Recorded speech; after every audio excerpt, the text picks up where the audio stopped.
write the expression of this messy log as a sum or difference of logs.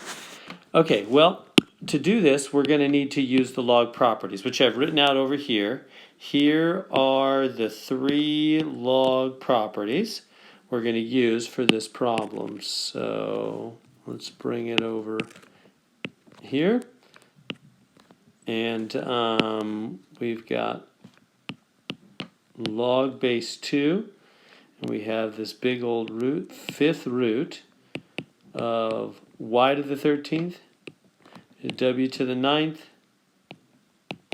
over z to the 12th. Okay, so first off we have that big 5th root.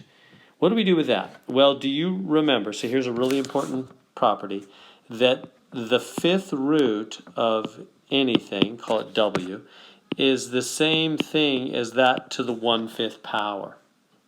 So that's really important that you know that. Let me put a box around that. That's really, really an important principle.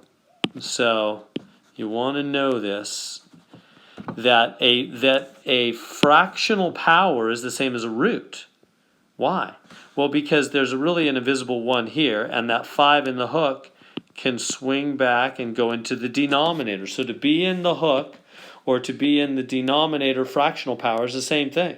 It's 1 over 5. So you can go back and forth anytime you want. It's like saying 1 or uno. You're saying the same number in 2 different languages. So these are the same thing. These are equal. They're the same thing.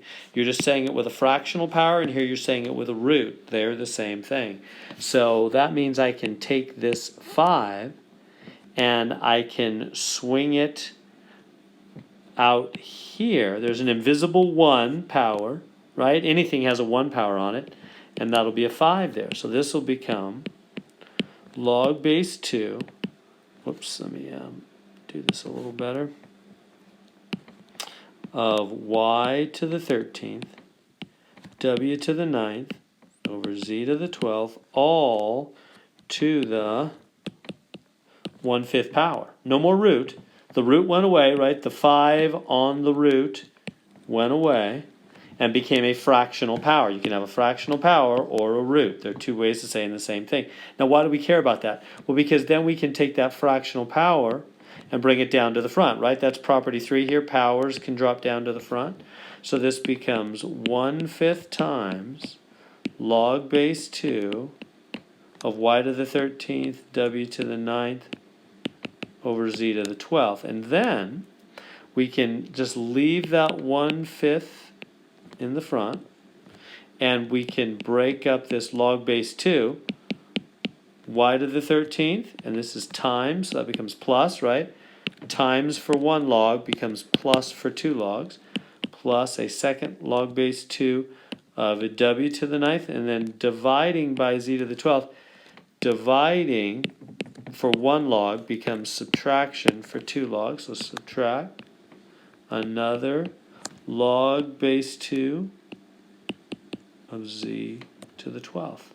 Okay, now last thing, we can bring down these powers. So this 13 can drop down to the front, the 9 to the front, and the 12 to the front. That's, again, property 3, where powers drop down to the front. So it becomes 1/5 in the front, and then 13 log base 2 of y plus 9 log base 2 of w minus 12 log base 2 of z. And so there we go.